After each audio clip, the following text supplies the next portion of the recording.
I'm Vanessa. I'm 33 years old. And on Christmas Eve, I woke up to my 10-year-old daughter shaking in fear, holding a note that read, "We needed a break from you. Don't call." This story is heavy, it's painful, and honestly, it changed the way I see family forever. Please watch till the end, because it only gets more intense. Before we dive in, please like, subscribe, and tell me where in the US you're watching from: California, Georgia, Illinois, New York, anywhere. Let me start by telling you who I am and how I got here. I'm a single mom. I work 2 jobs. One is a medical billing specialist during the day, and I pick up shifts at a coffee shop on weekends just to make ends meet. I'm not rich. I'm not perfect.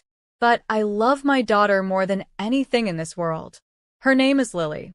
She's 10 years old, and she's the reason I wake up every morning with purpose, even when everything else feels like it's falling apart. Shared custody has been a nightmare.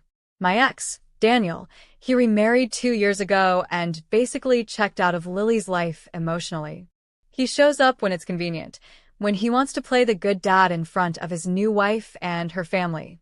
But when it comes to the hard stuff, the school meetings, the doctor's appointments, the nights when Lily has nightmares, he's nowhere to be found. And his family? God. His family has made it their mission to remind me that I'm not good enough, that I never was, and that Lily deserves better than me. His mother, Patricia, she's the worst. Cold as ice. She has this way of looking at me, like I'm dirt on the bottom of her shoe.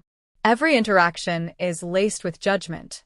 She's criticized everything from my parenting style to my career choices to the way I dress Lily. Nothing I do is ever right in her eyes. And Daniel's father, Richard, he just goes along with whatever Patricia says. He's a passive enabler, nodding and agreeing while she tears me down piece by piece. Christmas was supposed to be different this year. I was supposed to have Lily from Christmas Eve through Christmas Day. Daniel had her the week before, and I had been counting down the days. Lily had been so excited too. She'd been texting me nonstop about all the things she wanted to do: bake cookies, watch Christmas movies, drive around looking at lights.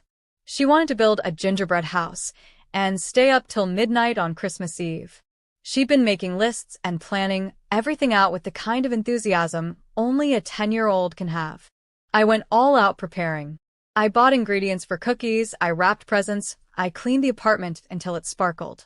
I even splurged on a small real Christmas tree because Lily mentioned she loved the smell of pine. I wanted everything to be perfect. After months of struggling, of barely making it paycheck to paycheck, of fighting with Daniel's family, and feeling like I was constantly defending my right to be Lily's mother, I just wanted one perfect Christmas with my daughter. You're already this far in, so if you're enjoying the story, hit that subscribe button. Or tell me in the comments why you don't want to subscribe. I can take it. December 24th started like any other morning. My alarm went off at 6:30 a.m., and I was planning to make pancakes before Lily woke up. But before I could even get out of bed, I heard my bedroom door creak open. And then I heard it, this sound that still haunts me: Lily crying. Not just crying. Sobbing. These raw, broken sobs that made my blood run cold. I shot up in bed, and there she was in the doorway, still in her pajamas, her face red and streaked with tears, her whole body shaking. She was holding something in her hand, clutching it like it might disappear if she let go. My heart dropped into my stomach. I thought something terrible had happened. I thought she was hurt, or sick, or that someone had broken into the apartment. Baby, what's wrong? I jumped out of bed and rushed to her, kneeling down to her level, trying to look into her eyes, but she couldn't even look at me. She just kept crying and shaking her head. "Lily, talk to me, sweetheart. What happened?" And then she held out her hand, and in it was a piece of paper. A note. Folded, wrinkled, like it had been handled roughly or shoved somewhere. I took it from her with trembling fingers and unfolded it. The handwriting was neat, controlled, deliberate. And the words, God, the words felt like a punch to the gut. "We needed a break from you. Don't call." That's it. That's all it said. No explanation. No signature. No context. Just this cold, cruel message that made absolutely no sense in that moment. I stared at it, reading it over and over, trying to understand what I was looking at, Who could have written something so heartless? Where did you get this? I asked Lily, my voice barely above a whisper because I was trying so hard not to panic, not to scare her more than she already was. She pointed toward the front door, still crying so hard she could barely speak. It was taped to the door. She managed to get out between sobs. I heard something this morning and I went to look, and it was just there, Mom. It was just there. I felt my hands go numb. Someone had come to my apartment in the middle of the night or early this morning and taped this note to my door. Someone had written these words meant to hurt, meant to devastate, and they'd made sure Lily would find it. My 10-year-old daughter. On Christmas Eve. Who left it? Lily was asking me, her voice rising in panic. Mom, who left it? Was it Grandma? Was it Dad? Did they leave? Did I do something wrong? And that broke me. Hearing my daughter ask if she did something wrong, hearing that fear in her voice, that confusion, that pain, it shattered something inside me that I don't think will ever be fully repaired. No, baby, no. I pulled her into my arms, holding her tight while she cried into my shoulder. You didn't do anything wrong. Nothing. Do you hear me? This is not your fault. But even as I said the words, my mind was racing trying to figure out who could have done this, and deep down I already knew. I already knew exactly who was capable of this level of cruelty. The handwriting. I recognized it immediately, once the shock wore off. It was Patricia's, Daniel's mother. The woman who had made it abundantly clear over the past 3 years that she thought I was ruining her son's life and that Lily would be better off without me. The woman who had tried multiple times to convince Daniel to fight me for full custody, who had hired lawyers and investigators to try to find something, anything, they could use against me in court. And hey, if this part of the story hits you emotionally, do me a favor, subscribe. It helps more than you know. I remembered the conversation we'd had just the day before. Daniel had dropped Lily off at my place on the 23rd, and Patricia had come with him. She'd insisted on coming inside, which she never does, and she'd made some comment about how sparse my decorations were compared to their house. Lily deserves a real Christmas, she'd said, looking around my apartment with barely concealed disgust. Not this. I'd tried to stay calm, tried to be the bigger person, but she kept pushing. She'd said something about how Daniel was reconsidering the custody arrangement, how Lily belonged with family, as if I wasn't her family, as if I hadn't carried her for 9 months, given birth to her, raised her, sacrificed everything for her. Patricia had this smile on her face the whole time, this cold, satisfied smile that made it clear she enjoyed watching me squirm. Lily belongs with me, I'd said firmly. I'm her mother. The custody agreement is legal and final. Patricia had just laughed, this bitter, condescending laugh. We'll see about that, she'd said. We'll see how final it really is. And then she'd left, and I'd thought that was the end of it. I'd thought it was just more of her usual mind games. But this note. This was a new level of cruelty that I hadn't prepared for. I picked up my phone with shaking hands while still holding Lily, and I called Daniel's number. It rang once, twice, 3 times, and then went to voicemail. Daniel, call me back immediately. Lily found a note on my door, and she's terrified. What the hell is going on? I tried to keep my voice steady, but the anger was seeping through. I called Patricia's number next. Same thing. Straight to voicemail. Richard's phone. Voicemail. Daniel's sister, Michelle. Voicemail. Every single person in that family had turned their phones off or was ignoring me. And with each call that went unanswered, the pit in my stomach grew deeper. The anger in my chest burned hotter. Lily had pulled away from me and was sitting on the couch now, still holding that note, staring at it like it held all the answers to questions she was too afraid to ask. They left, didn't they? She said quietly, her voice hollow. They don't want me anymore. And the way she said it, so matter-of-fact, so resigned, like she'd been expecting this all along, that destroyed me. Don't say that, I told her, moving to sit beside her, taking the note from her hands and crumpling it up. Don't ever say that. They're being cruel and immature, but that has nothing to do with you, sweetheart. Do you understand? This is about them, not you. but I could see it in her eyes. She didn't believe me. She thought this was her fault somehow, that she'd done something to make them leave, to make them not want her.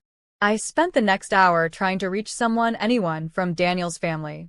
I called, I texted, I even sent emails. Nothing. Complete radio silence. And the more time that passed, the more the reality of the situation set in. They had planned this. They had coordinated this.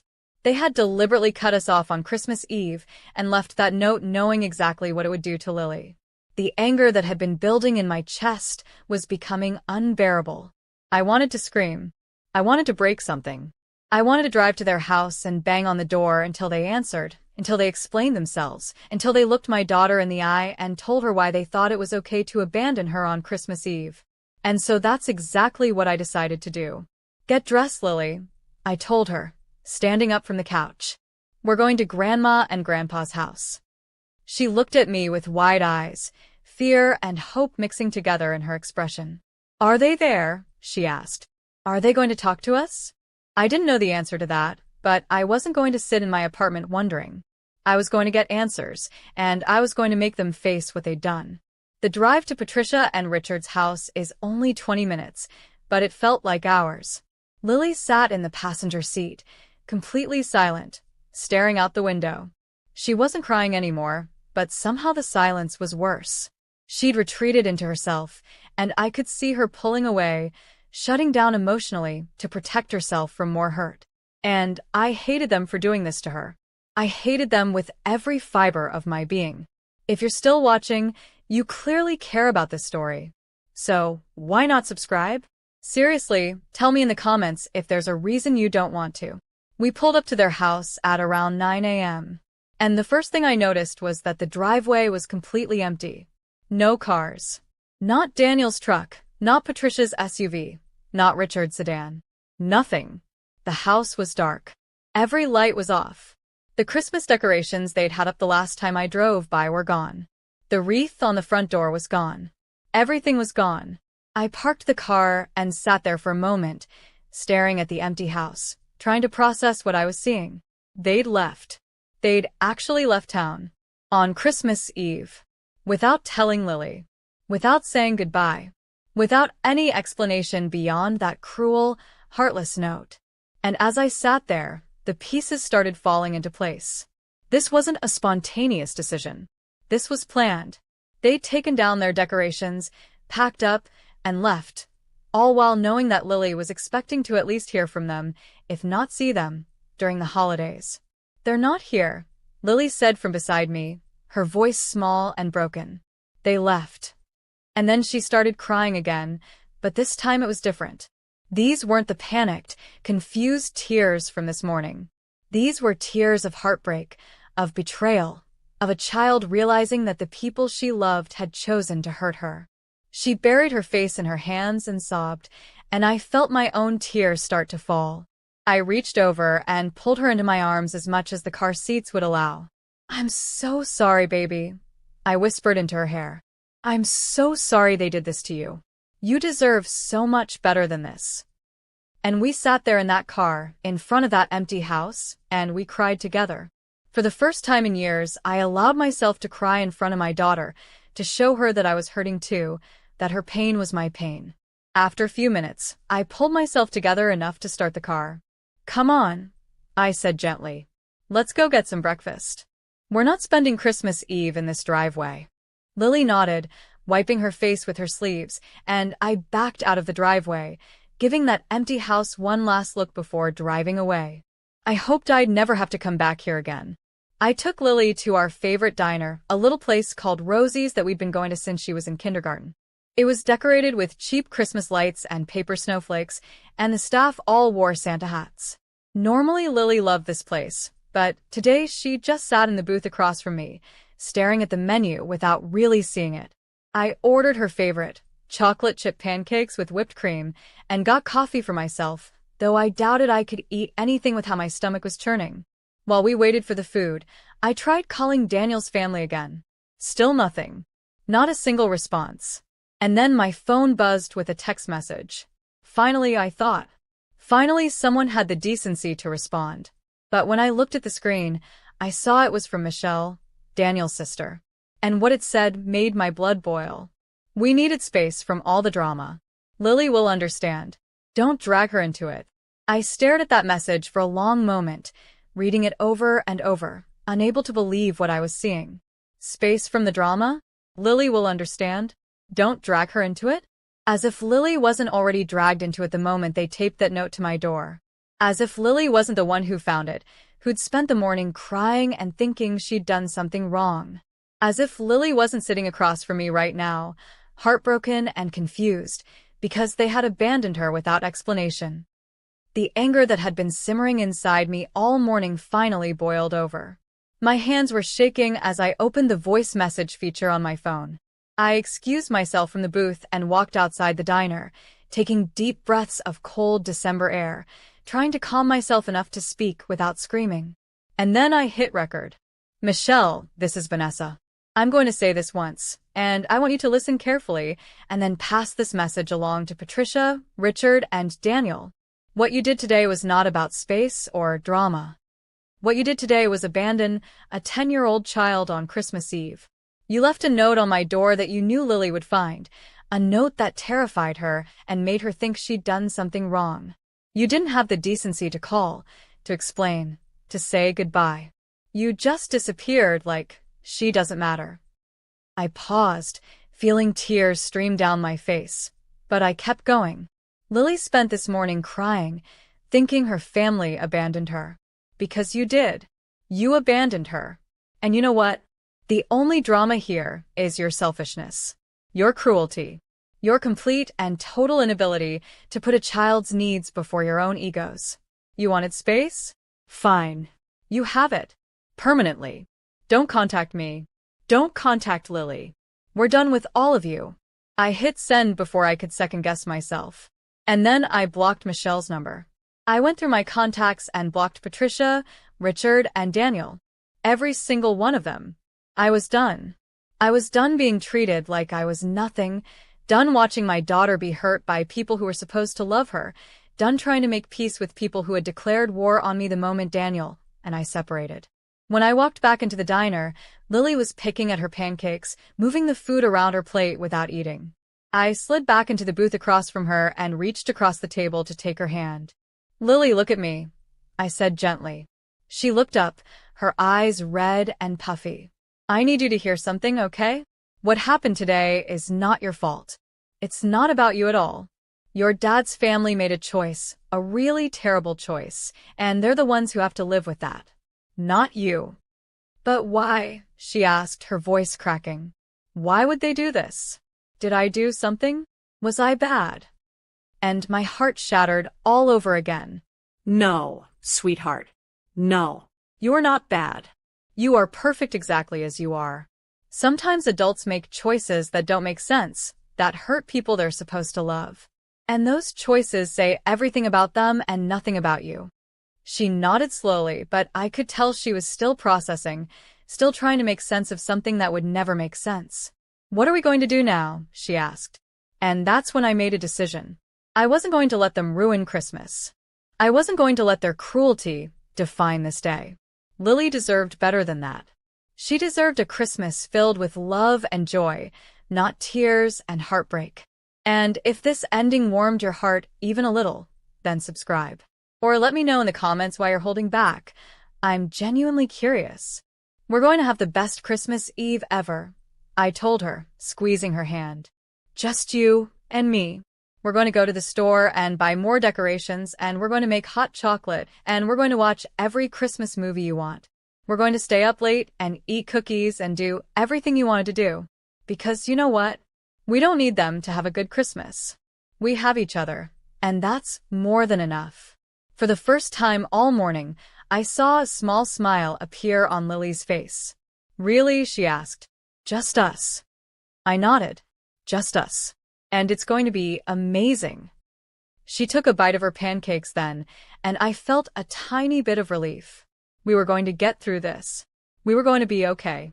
After breakfast, we went to the store and bought everything we could find on clearance. More lights, tinsel, ornaments, candy canes, wrapping paper. We bought ingredients for hot chocolate and cookies.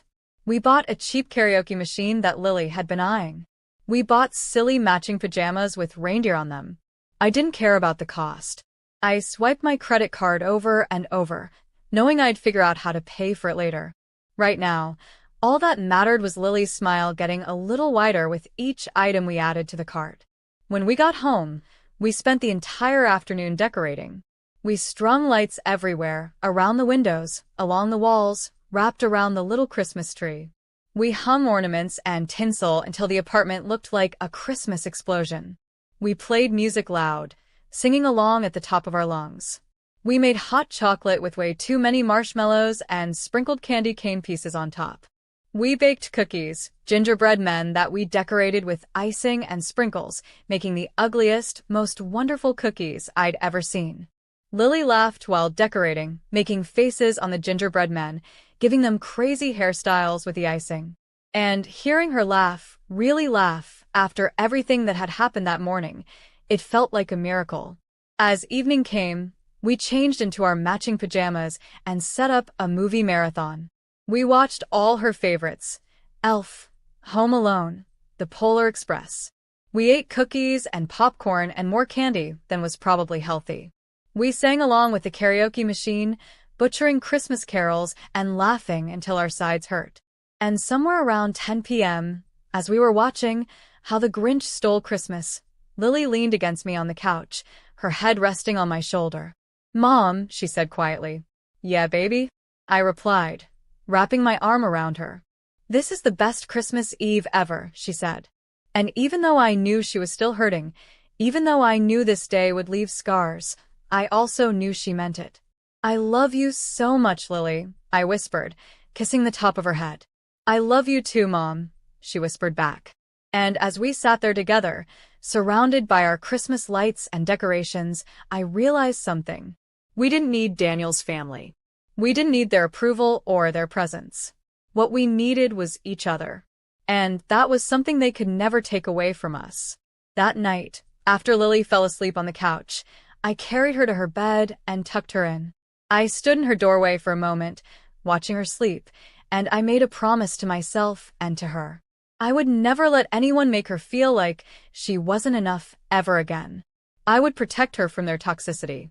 And I would make sure she knew, every single day, that she was loved, wanted, and cherished.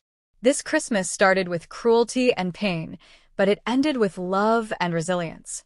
It ended with my daughter and me choosing each other over people who didn't deserve us. And as hard as this day was, as much as it hurt, I wouldn't change how it ended. Because we found strength in each other that I didn't know we had. Thank you for watching till the end.